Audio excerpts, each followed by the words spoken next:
Okay, here we are, Matthew Russell Lee, Inner City Press, here at the Southern District of New York Courthouse. Today, Wednesday, January 29th, 2025, it's Menendez Day. 3 sentencings in a row, beginning with Fred Davies, the real estate developer, previously from an UNRWA camp. We'll get to that at the end. Followed by, at 11 o'clock, Weil Hanna, beef liver, Egyptian contractor. Then that's where Big Bob put some pressure on the Egyptian government to have there be only one halal certifier. That would be Weil Hanna, apparently with no experience. And finally, at 2, supposedly, Bob Menendez himself. He's now asked in writing. We put it up last night for bail pending appeal. We'll see if he gets it. We'll see if he gets it and what kind of a sentence. The government says they want 15 years. He says no jail time at all, or his guideline should only be 21 months. Let's see. Former senator of New Jersey to be sentenced today.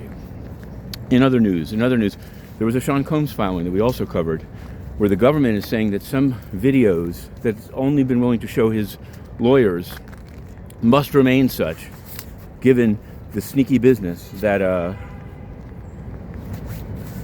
Sean Combs has been doing, including, apparently, and they haven't raised this one yet, suing one of the grand jury witnesses. So we put that one up as well. Also, Charlie Javice, the upcoming trial of the fintech fraudster of Frank, FFF. She's put in a filing where she and her co-defendant, they tried to sever their cases, but she and the co-defendant want 145 names of Chase staffers. These are staffers that Chase said never used apps of any kind or text messages to communicate about business. Seems unlikely in today's world, and now the news tightens on JP Morgan Chase. It's easy to get the U.S. Attorney's Office to go against someone who defrauded you, but then there's discovery. So we'll see how that one plays out. What can we say? Oh, McGonigal have to do this. We thought it was over. McGonigal pled guilty, but as we reported exclusively, there was no one else covering the case that day. His co-defendant Shestakov says that they have information that McGonigal was working for the CIA after he retired from the FBI, and the judge says put in a letter. I don't know whether it was supposed to be sealed, not sealed. Anyway, it went in, and we've written about it. And you can find it on Inner City Press and on Patreon. It's something. It's some raw historical information of the type that often simply disappears into the court system via guilty plea and otherwise.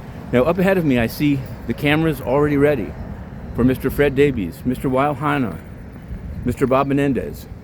I'd mentioned UNRWA, and this is we're coming up. I actually think that tomorrow is the deadline for UNRWA to pack up. They're saying they won't go. They're actually pictured packing. The thing what they haven't really addressed is the involvement of the staff in October 7th. And again, there are the individuals, and then there's the head guy, Antonio Guterres.